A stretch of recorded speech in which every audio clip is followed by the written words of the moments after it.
There's three things that I just love about this next speaker. She has an amazing, soothing voice, just a person that I could just talk to for hours. Her program helps sexually abused women, and she has a cocoa therapy. Building spirituality, family, health, and business. This is the Giant Builders with Lois Wyant. Good day, Giant Builders. If you've listened to last week's post, you know that we are now doing Tuesdays and Thursdays at 2. So happy Tuesday or Thursday. Today's guest is Asherah Dominique Boyer. And how are you doing today? Hi, Lois, and thank you for having me. I'm really good. It's sunny outside, so it's great.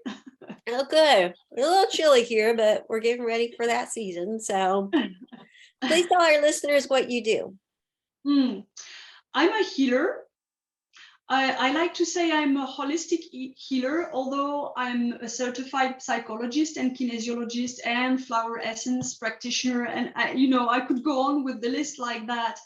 But I like to say I'm a holistic healer, and I help women thrive after sexual abuse. That is a very traumatic experience as far as there's one thing about being abused, but there's another thing about being abused sexually. Give us some suggestions on how you help women through this process. Yes, well, there are many ways to start getting support or to start feeling better.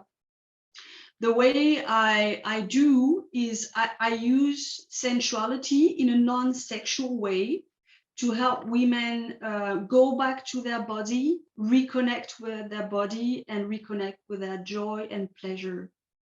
Because when I have experienced sexual abuse myself, the first thing I did when I started getting support is that I went to talk therapy. And I did that for more than 10 years. And after 10 years, which is a lot, I realized, okay, I understand a lot of my story. I have analyzed it.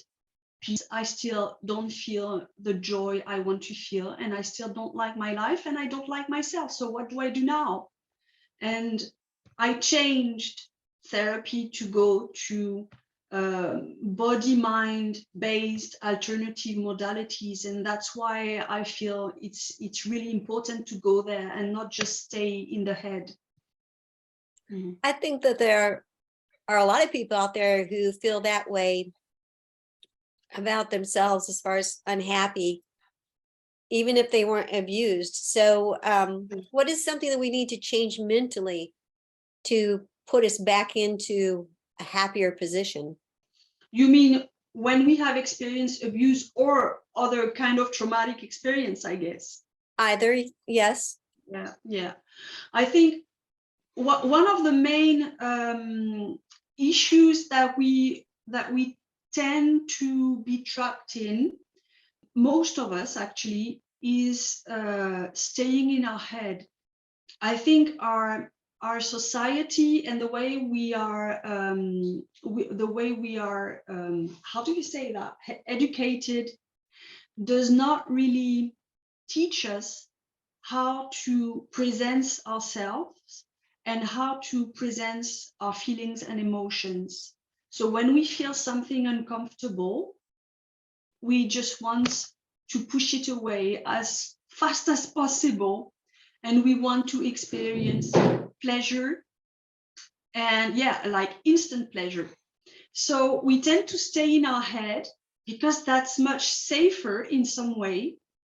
And for me, one of the great doorway to healing actually anything is, again, reconnecting to your body, reconnecting to its great innate wisdom. It has many ways of teaching us the body. And it's learning how to present ourselves. When you have an emotion coming up, what do you do with that so that you don't run away from it?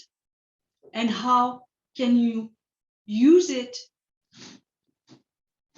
so that you can benefit from it, so that it can be useful. Can you please give us an example of how we would take those steps? Yeah, actually I have two. Okay. Let's say one is very playful and the other it's a little bit more serious. So which one do you want first? It doesn't matter. Okay, so let's play first. One of the ones I prefer is using the sense of touch. I share that in the freebie I have, and that people maybe will have opportunity to sign into.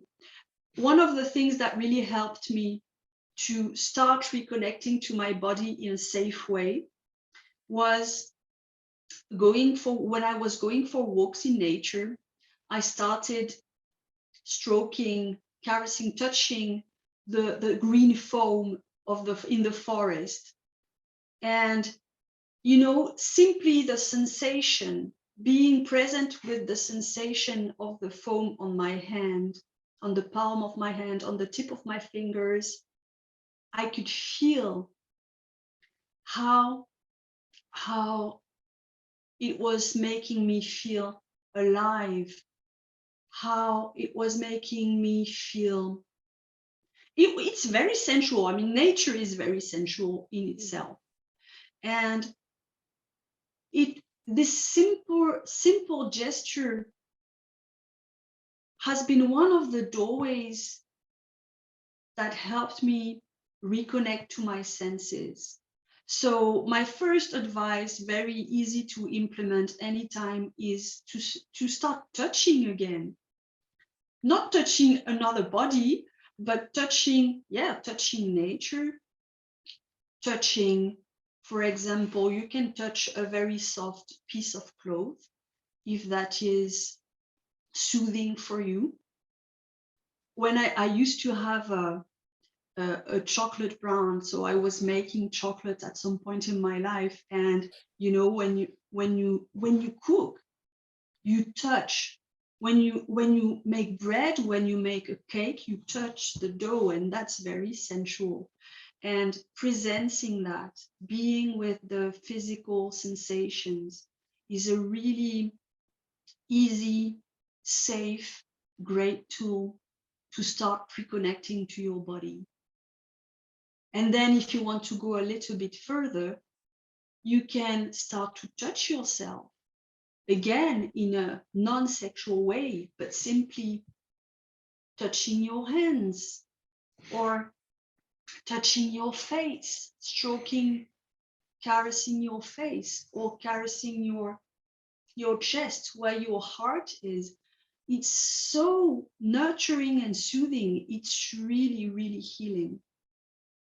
So that's the easy, playful tip. Now the second one is, the more serious one. Yeah, well, it's not more serious. Let's say it's a bit deeper. And again, saying that it's a little bit of a nonsense, because going back to touch is really deep. And even when we think it's only playing, we realize it can go very deep. Anyway, the different one is about how to present ourselves when emotions are surfacing. And what has been great for me is to work with non-duality, and to work, let's say, to work in the dance of non-duality and duality. We live in a world that, well, we are in duality. And at the same time, my belief is that we are always bathed in love. And love is non-dual, and we have in our hearts the magical, mysterious, really mysterious capacity to hold huge contrasts and huge paradox. And so I like practicing with these two facets, let's say like the yin and the yang of life. And when you have an emotion resurfacing, I would suggest take some time, some quiet time where you can be on your own, undisturbed, like sit in meditation and be with your breath. Be with your breath. I'm really close to the teachings of Jesus in Aramaic, his native language, and he's talking a lot about breath and how going back to our breath is the most powerful healing tool. And it's so simple. It's always available. So when something is resurfacing, go back to your breath and be with what is without labeling it, without, labeling it good or bad, comfortable or uncomfortable. Being with it with simple presence, simple presence. Be there, feel it, and witness all the thoughts moving through you. And what is interesting is that on one level, we have the thoughts that are really, the monkey mind. It can be really chaotic and it can have a lot to say and a lot of judgments and a lot of labels. And I don't like this and I don't like that. And I shouldn't feel like this or like that. And when we go back to the breath, it takes us back to our heart level and also to our body. And in that space, there is no good or bad. Everything is what is, and that's all. And so when we play with these two levels of awareness and understanding, we can start to stop identifying with our story and feel that we are much greater. I loved just how Jesus gave the example of just being in the presence of God, just being in the presence of, breathing or being in his spirit. That's just really beautiful. Yeah. Very often I'm amazed because when we go back to that, it's like, why do I forget that? It's so simple. It's right here. But we like complicating things. And no, and I also really like Jesus's teachings because, well, the way I understand them, I'm sure there are many ways to understand them, but the way I understand them is that we are spiraling all the time. So we are going to meet some parts of ourselves that we didn't know yet. And we are going to welcome them better and better. And then we move on, life moves on, and we think, oh, I'm done with that. I'm healed. And after some time, oh, we meet again. The same friend, the same emotion. And how do we go deeper in the way we welcome ourselves? Yeah. And it's always spiraling like that. And it's like the spiral goes down and we go deeper into our roots, and the spirals goes up at the same time, and we can feel even more connected to the source of love. What does a first meeting look like with you? Oh, I like that question. Thank you. Well, the first meeting, let's say it's a foundation session. We just get to know each other. You can talk about your story. You can talk about what you like, what you don't like. I use a lot of universal spirituality in my work. So it's good that I know how you roll with that and how you feel, so I can connect with what really is important, essential to you. I introduce you the whole process, because I work in a program that takes 3 months. We spend 3 months together, and that's the basic foundational session, so that we get to know each other. And then we have weekly sessions, weekly healing sessions, and they are very, very much tailor-made, because we are all unique and our rhythms are very different. And from one week to another, we don't have the same things surfacing. Usually the healing sessions, they include shadow work, which means that I help you in learning how to present yourself and how to listen to the different parts of yourself, how they communicate with you, what they want to tell you, what they need, so that you can become autonomous in the way you parent yourself. And then I give practices and tips, so that during the week you can build a routine that works for you, that is healthy, that is enjoyable, depending on your theme of the moment. So we can build rituals. I can give you sensuality practices. We can sing. I use a lot of singing. One of the ways I've healed is through a practice that is called Dances of Universal Peace. And so we sing and we dance peace mantras from all the traditions of the world. And so it's very powerful. To chant peace is very powerful. If you like singing, we use a lot of singing. And you take these practices with you, and you build your own way of healing. Yeah.